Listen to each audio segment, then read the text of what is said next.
Hello students, कैसे हो बेटा? Good morning. देखो, आज चलेगा अपना लेक्चर नंबर 9 सॉलिड स्टेट का। अपन एक दो बेटा क्वेश्चन कर लेते हैं। क्वेश्चन नंबर 1 है अपना। देखो, किसी आयनिक यौगिक में तत्व ए तथा बी उपस्थित है। किसी आयनिक यौगिक में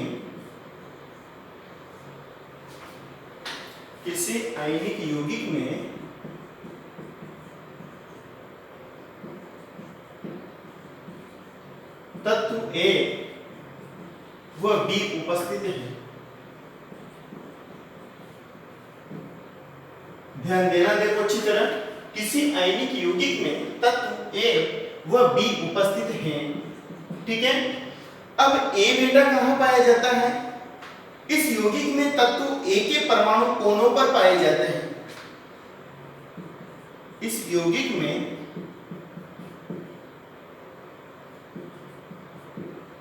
तत्व ए के परमाणु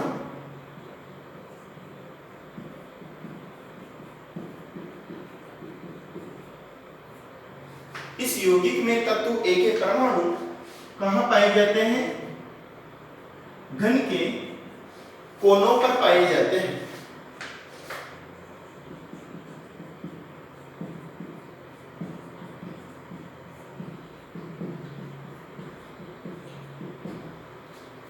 इस यौगिक में तत्व ए के परमाणु घन के कोनों पर पाए जाते हैं, जबकि तत्व बी के परमाणु फलक के केंद्र पर पाए जाते हैं। जबकि तत्व बी के परमाणु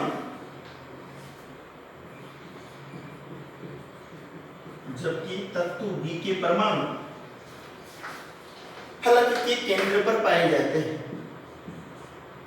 फलक के केंद्र पर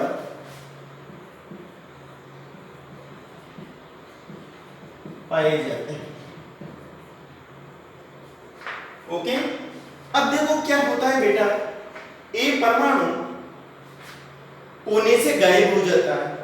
ए तत्व का एक परमाणु कोने से क्या हो जाता है? गायब हो जाता है। यदि कोनों के परमाणु में से एक परमाणु क्रिस्टल को छोड़कर निकल गया है, यदि कोनों पर उपस्थित परमाणुओं में से यदि कोनों पर उपस्थित परमाणुओं में से एक परमाणु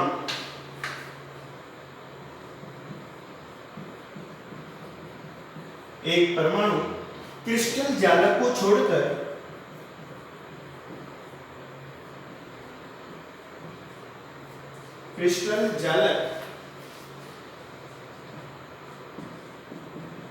छोड़कर बाहर निकल जाए,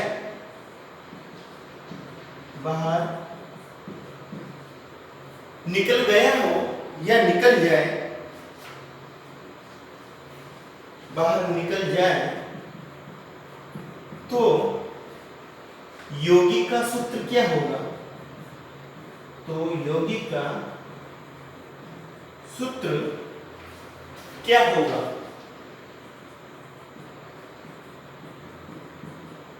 ओके, ये क्वेश्चन है बेटा। देखो, किसी आयनिक यौगिक में तत्व ए व बी उपस्थित है।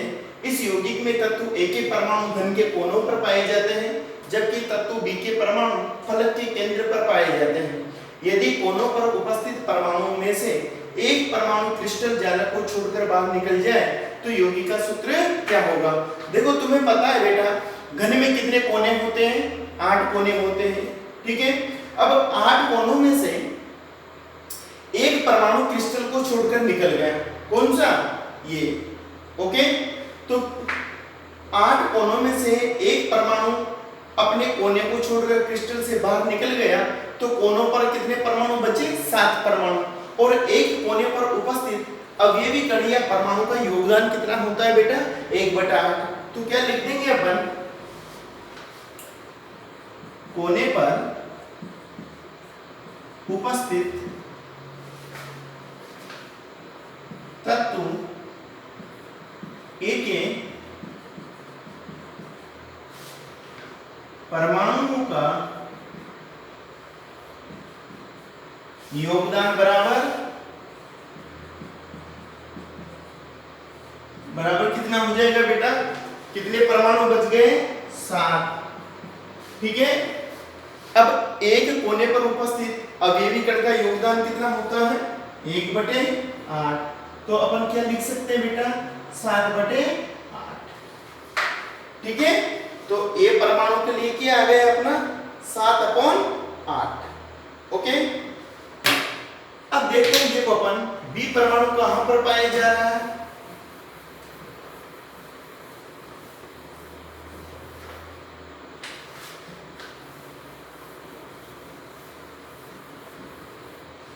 देखो बी परमाणु कहां पाया जा रहा है? फलक के केंद्र पर। ठीक है। अब वो फलक कितने होते हैं? 6 होते हैं बेटा। और एक फलक पर उपस्थित कण का योगदान कितना होता है? 1/2। ओके। तो तत्व बी के परमाणु फलक पर उपस्थित हैं, अतः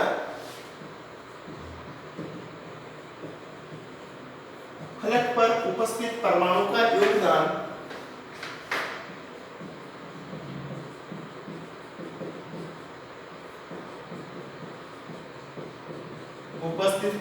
योगदान कितना हो जाएगा बेटा?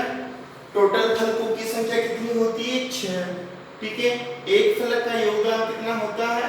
एक फलक पर उपस्थित अवयवी कण का योगदान कितना होता है? 1/2। तो कितना आ गया? 3 आ गया। ओके। तो अपन क्या कर सकते हैं? A अनुपात B, मतलब A कितना आ गया बेटा? 7/8 अनुपात B कितना आ गया अपने? 3। ओके। तो अपन को क्या निकालना है? योगी का सूत्र निकालना है। देखो अपन यहां तक भी कर सकते हैं और इसको आगे भी बढ़ा सकते हैं। तो देखो बेटा, इसको सोल्व करेंगे अपन तो कितना आ जाएगा? या 7/8 3 24। ठीक है। तो कितना आ जाएगा? A 7 और B 24। ये अपना आंसर आ जाएगा। ओके। A 7 B 24 इस योगी का सूत्र हो जाएगा। ओके। तो इस तरह के क्वेश्चन से बेटा आ सकते हैं, तो इनको अच्छी तरह सोल्व करके देख लेना। सीधे ही है, ऐसी कोई बात नहीं है। ठीक है। इसी प्रकार अपन नेक्स्ट क्वेश्चन की तरफ चलते हैं। देखो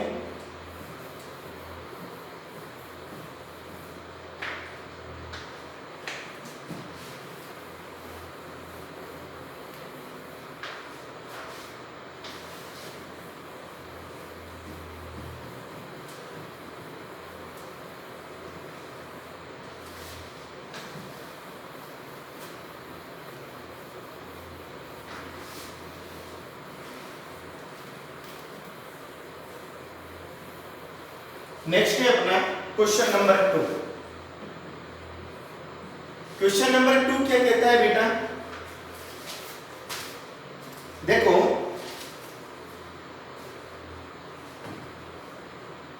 तत्व A तथा B से बनी यौगिक की घनीय संरचना है। तत्व A व B से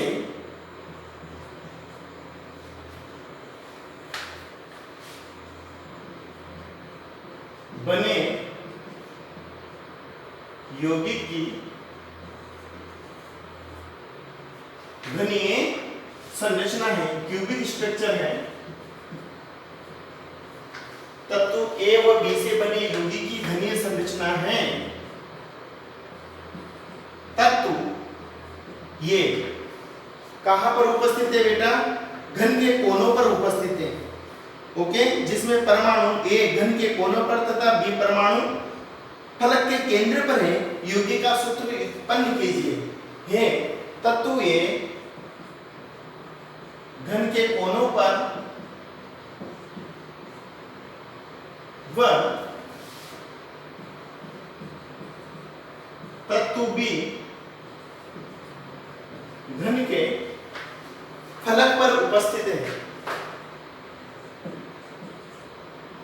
घन के फलक के केंद्र पर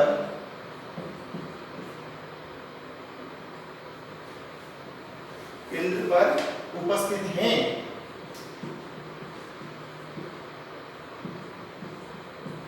तो यौगिक का सूत्र व्युत्पन्न कीजिए। सूत्र व्युत्पन्न कीजिए। ओके, अब देखो बेटा, ये कौन सी स्ट्रक्चर है? ये फेस सेंटर्ड या फलक केंद्रित घनीय एक कोष्ठिका है। देखो क्या कह रहा है, घन के कोनों पर कितने अवयवी कण है बेटा? ये तत्व ए व बी से बना यौगिक की घनीय संरचना है। तत्व ए घन के कोनों पर उपस्थित है। तो देखो बेटा, कोने कितने होते हैं घन में? अपन को पता है कि घन में 8 कोने पाए जाते हैं, ठीक है। और एक कोने पर उपस्थित अवयवी कण का योगदान कितना होता है? 1/8 होता है, ठीक है, 1/8। अब देखो, ये तो है ए परमाणु, ये ए, ठीक है, ये भी ए और ये भी ए, ठीक है। अब देखो बी परमाणु कहां पर पाए जाते हैं बेटा? घन के फलक के केंद्र पर उपस्थित है। अब फलक कितने होते हैं? 6 होते हैं। देखो ये बी परमाणु, ठीक है, एक बी परमाणु यहाँ पर होगा, एक बी परमाणु यहाँ पर होगा, एक बी यहाँ पर होगा, एक बी यहाँ पर होगा, एक बी यहाँ पर होगा, ठीक है। तो फलक कितने होते हैं? 6। तो प्रत्येक फलक के केंद्र पर बी परमाणु उपस्थित है। तो क्या लिख देंगे बेटा अपन? घन के कोनों पर ए परमाणु उपस्थित है, ठीक है ना। तो घन के कोने पर उपस्थित ए परमाणु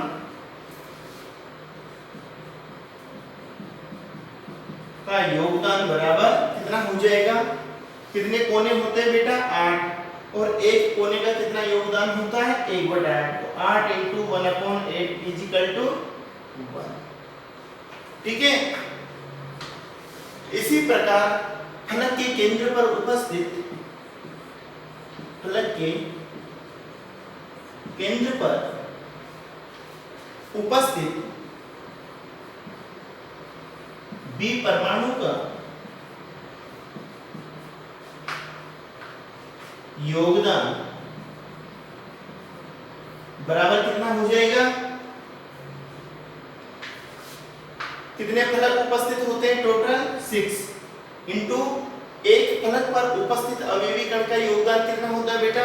1/2। तो कितना हो जाएगा? 3। ओके, अब देखो,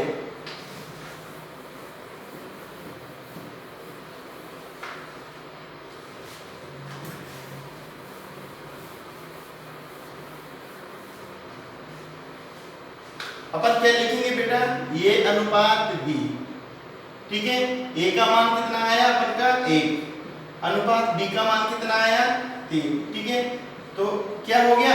A1 B3, ओके। और अपन क्या लिख सकते हैं? AB3। तो यौगिक का सूत्र क्या हो जाएगा फाइनल? AB3, okay. यौगिक का सूत्र AB3 हो जाएगा। इस प्रकार बेटा अपन क्वेश्चन से सोल्व कर सकते हैं इस तरह के, ओके, कोई प्रॉब्लम नहीं है। अब चलते हैं अपन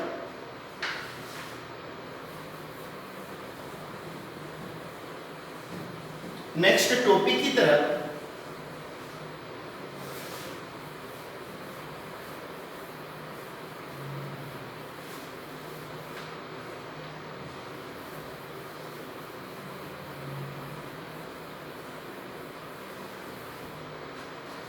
नेक्स्ट टॉपिक आता है बेटा अपना क्रिस्टलों में अवयवी कणों का निबिड़ संकुलन।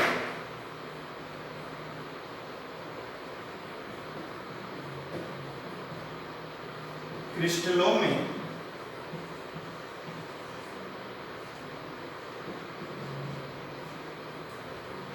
अवयवी कणों का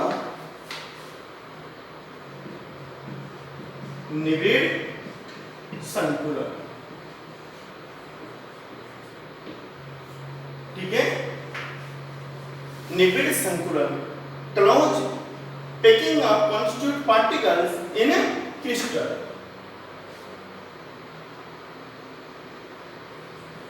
close packing of constituent particles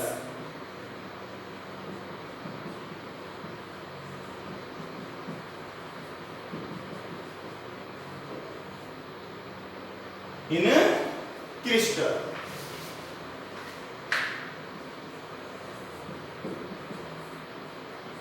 okay, देखो बेटा निबिड़ का मतलब होता है क्लोज, मतलब बंद किया हुआ, ठीक है, और पैकिंग का मतलब क्या होता है, संकुलन। ठीक है, जैसे कोई क्रिस्टल है मान लो, अब क्रिस्टल में जो अवयवी कण पाए जा रहे हैं जैसे परमाणु हो सकते हैं, आयन हो सकते हैं, इनको बेटा अपन कठोर गोले के रूप में मान सकते हैं। ठीक है, अब देखो किसी क्रिस्टल में जो परमाणु या आयन होते हैं उनको अपन ने कठोर गोले मान लिए। ठीक है, अब उन गोलों को अपन स्पर्श करते हुए व्यवस्थित कर देते हैं। ठीक है, ऐसे व्यवस्थित करते हैं कि क्रिस्टल में कम से कम रिक्त स्थान बचे, जिससे कि क्रिस्टल का अधिकतम घनत्व प्राप्त हो सके।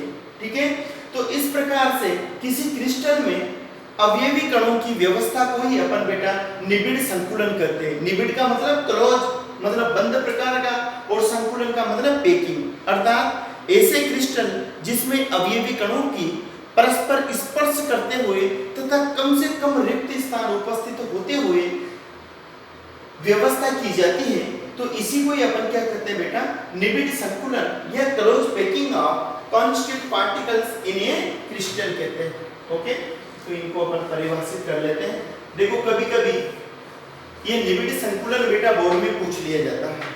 ठीक है, तो देखो किसी क्रिस्टल में अवयवी कणों के संकुलन को समझने के लिए अपन अवयवी कणों को एक कठोर ठोस गोलों के रूप में मान लेते हैं। ओके, इन गोलों को बेटा इस प्रकार से व्यवस्थित करते हैं कि उपलब्ध निश्चित स्थान में एक दूसरे को स्पर्श करते हुए क्रिस्टल की संरचना में गोले अधिक से अधिक संख्या में समा जावे। ठीक है, तथा उनके बीच कम से कम रिक्त स्थान उपस्थित हों। तो इस प्रकार से किसी क्रिस्टल में अवयवी कणों की व्यवस्था को ही अपन क्रिस्टलों में अवयवी कणों का निबिड़ संकुलन कहते हैं। देखो अवयवी कणों का जो निबिड़ संकुलन है बेटा, ये तीन प्रकार से हो सकता है। एक विमीय वन डायमेंशनल, टू विमीय टू डायमेंशनल, और त्रिविमीय थ्री डायमेंशनल। ओके, तो अपन पढ़ते हैं बेटा आगे। यह या अपन कह सकते हैं ये निबिड़ संकुलन अवयवी कणों का निबिड़ संकुलन निबिड़ संकुलन निम्न प्रकार का होता है। निम्न प्रकार का होता है। पहला लेते हैं अपन अवयवी कणों का एक विमीय निबिड़ संकुलन। इट मींस एक विमा में निबिड़ संकुलन, close packing in one dimension.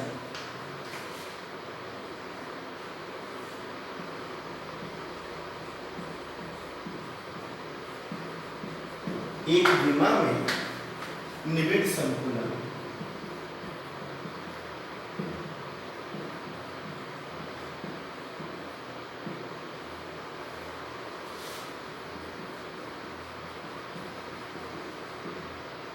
Close packing in one dimension।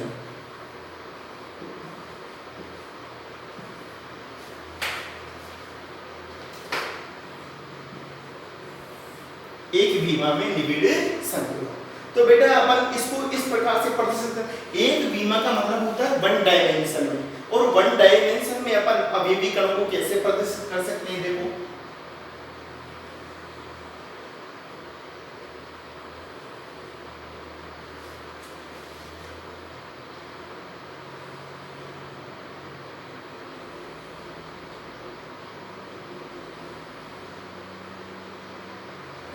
इस प्रकार से अपन अवयवी कणों को प्रदर्शित कर सकते हैं। मान लो ये गोला है, अवयवी कणों को क्या मान लिया बेटा अपन ने, यहाँ पर कठोर गोला मान लिया। अब देखो जो ये गोला है ये दो अवयवी कणों से अर्थात दो गोलों से घिरा हुआ है, 1 और 2। तो यहाँ पर इसके उपसहसंयोजन संख्या कितनी हो गई, 2।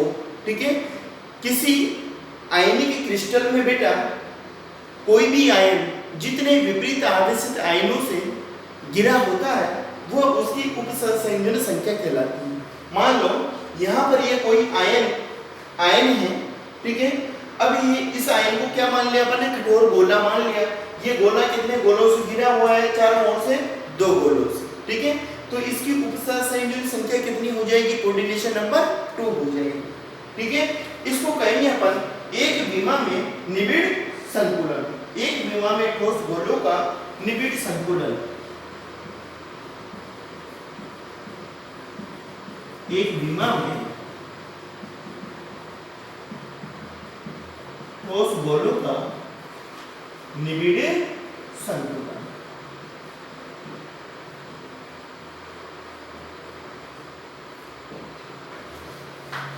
ओके, तो देखो बेटा इसमें गोलों को एक पंक्ति में एक दूसरे को स्पर्श करते हुए व्यवस्थित किया जाता है, ठीक है। इस प्रकार के संकुलन में क्या करते हैं अपन, जो ठोस गोले होते हैं इनको एक बीमा में एक दूसरे से स्पर्श करते हुए व्यवस्थित किया जाता है। इस प्रकार की व्यवस्था में प्रत्येक गोला अन्य निकटवर्ती 2 गोलों से घिरा हुआ होता है, अर्थात इस प्रकार की व्यवस्था में प्रत्येक गोले की उपसहसंयोजन संख्या का मान कितना होता है, 2 होता है, ठीक है। अर्थात इस व्यवस्था में उपसहसंयोजन संख्या का मान 2 होता है। ये कितने गोलों से घिरा हुआ है, 2 गोलों से। इसकी उपसहसंयोजन संख्या कितनी हो जाएगी बेटा, उपसहसंयोजन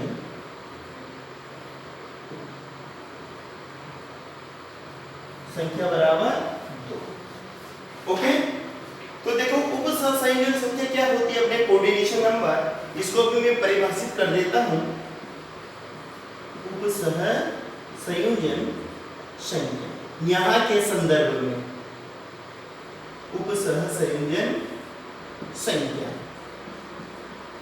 अंग्रेजी में बोलते हैं बेटा इसको कोऑर्डिनेशन नंबर, ठीक है। तो देखो किसी आयनिक क्रिस्टल में कोई भी आयन जितने विपरीत आवेशित आयनों से चारों ओर से घिरा होता है वह संख्या ही उस आयन की उपसहसंयोजन संख्या कहलाती है। इसको मैं एक एग्जांपल द्वारा देखो डिफाइन करता हूं। तो पहले तो अपन परिभाषा लिख लेते हैं। किसी आयनिक क्रिस्टल में, किसी आयनिक क्रिस्टल में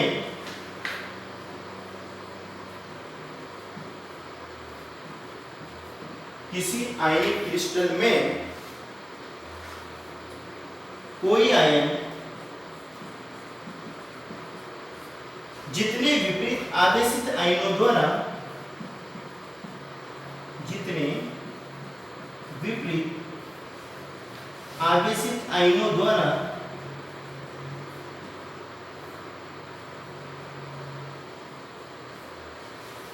किसी आयनिक क्रिस्टल में कोई आयन जितने विपरीत आवेशित आयनों द्वारा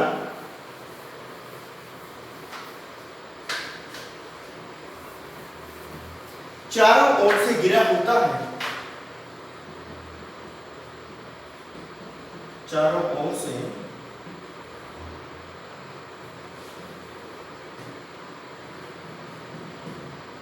घिरा होता है,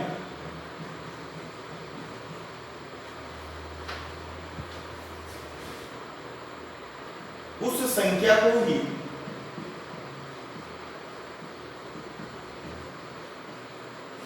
उपसहसंयोजन संख्या कहते हैं।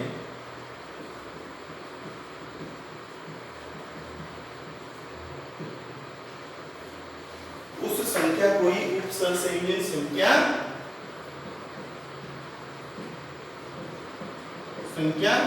कहते हैं।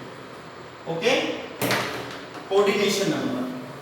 तो देखो बेटा, किसी भी क्रिस्टल में, इसको इस प्रकार से भी परिभाषित कर सकता हूं मैं, किसी भी क्रिस्टल में कोई भी कण जितने कणों द्वारा चारों ओर से घिरा होता है उसको ये अपन उपसहसंयोजन संख्या कहते हैं। जैसे मैं एक एग्जांपल लेता हूं, मान लो यह है बेटा अपने NaCl क्रिस्टल, ठीक है। अब NaCl की एकक कोष्टिका में, एकक कोष्टिका को मैं इस प्रकार से परिभाषित कर सकता हूं, एकक कोष्टिका किसकी? NaCl की।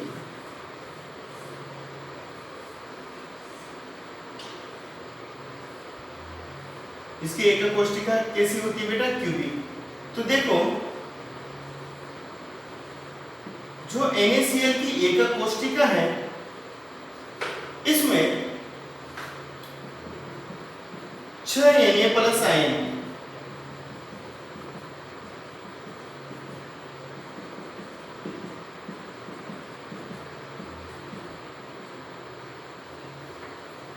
कितने हो गए? 1 2 3 4 5 6, ठीक है। यहां पर उपस्थित नहीं होंगे इनमें,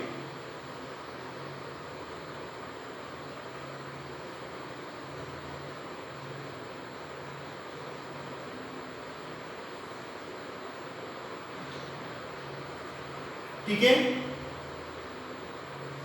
कितने हो गए? 1 2 3 4 5 6, 1 2 3 4 5 6, ठीक है। एक Cl माइनस आयन को चारों तरफ से घिरे हुए रहते हैं। इसी प्रकार से मैं इसको ऐसे भी शो कर सकता हूं, देखो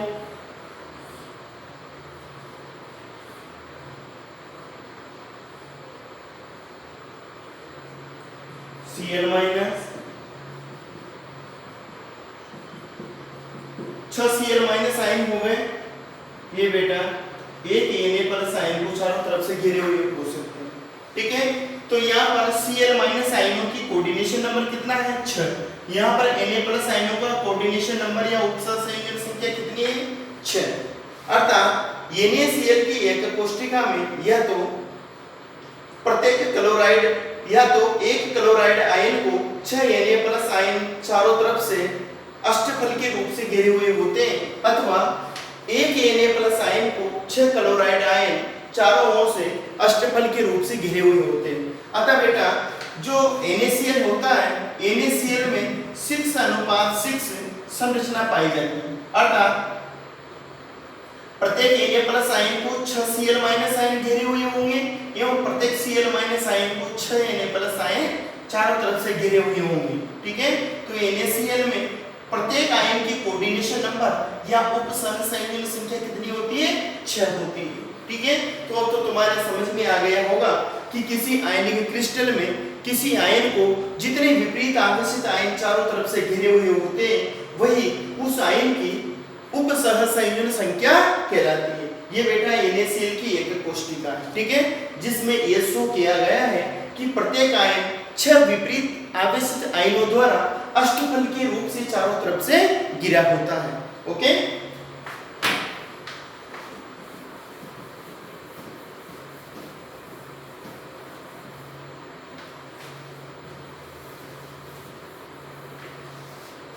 अब चलते हैं बेटा अपन, ये तो हो गया अपना एक बीमा में गोलों का व्यवस्थापन। अब अपन आज के क्वेश्चंस देख लेते हैं। देखो होमवर्क के आज के लेक्चर में बेटा अपन इतना ही कर पाएंगे।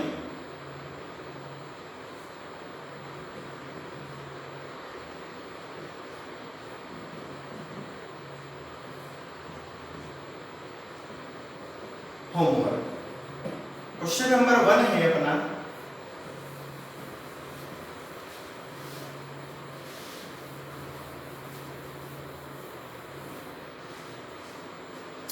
क्वेश्चन नंबर 1 है, एक घनीय ठोस दो तत्वों x तथा y से बना है।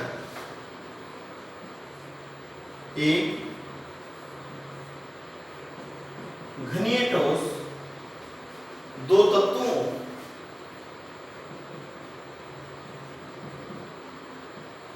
x तथा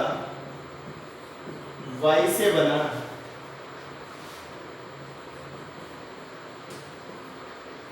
y से मिलकर बना। ओके, देखो बेटा, x तो अंतःकेंद्र पर तथा परमाणु y घन के कोनों पर है। परमाणु y इनमें से परमाणु y घन के कोनों पर उपस्थित है तथा परमाणु x तथा परमाणु x अंतःकेंद्र पर उपस्थित है तथा परमाणु x अंतःकेंद्र या काय केंद्र, जिसको अपन बेटा बॉडी सेंटर बोलते हैं, काय केंद्र, बॉडी सेंटर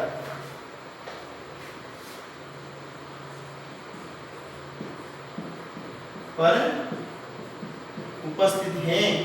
तो यौगिक का सूत्र दीजिए। है तो यौगिक का सूत्र व्युत्पन्न कीजिए। ओके, एक तो बेटा ये है अपना क्वेश्चन। क्वेश्चन नंबर 2 है,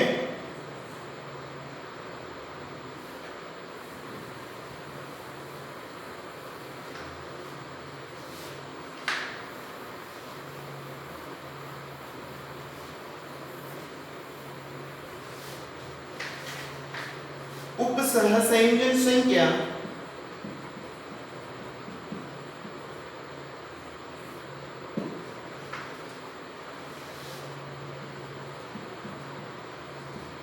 किसमें? क्रिस्टलेटोसों में। उपसहसंयोजन संख्या ठोसों में। उपसहसंयोजन संख्या से आप क्या समझते हैं?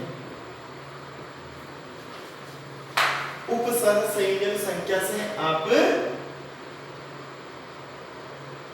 समझते हैं।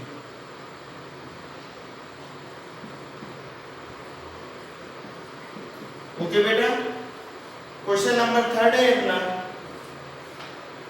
निबिड़ संकुलन को परिभाषित कीजिए।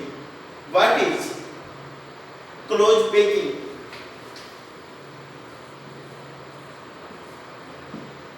निबिड़ संकुलन मतलब क्लोज पैकिंग।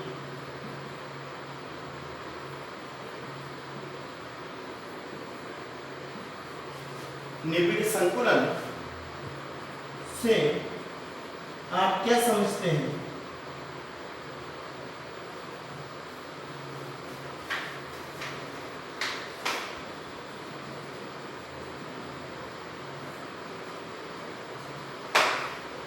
समझाइए।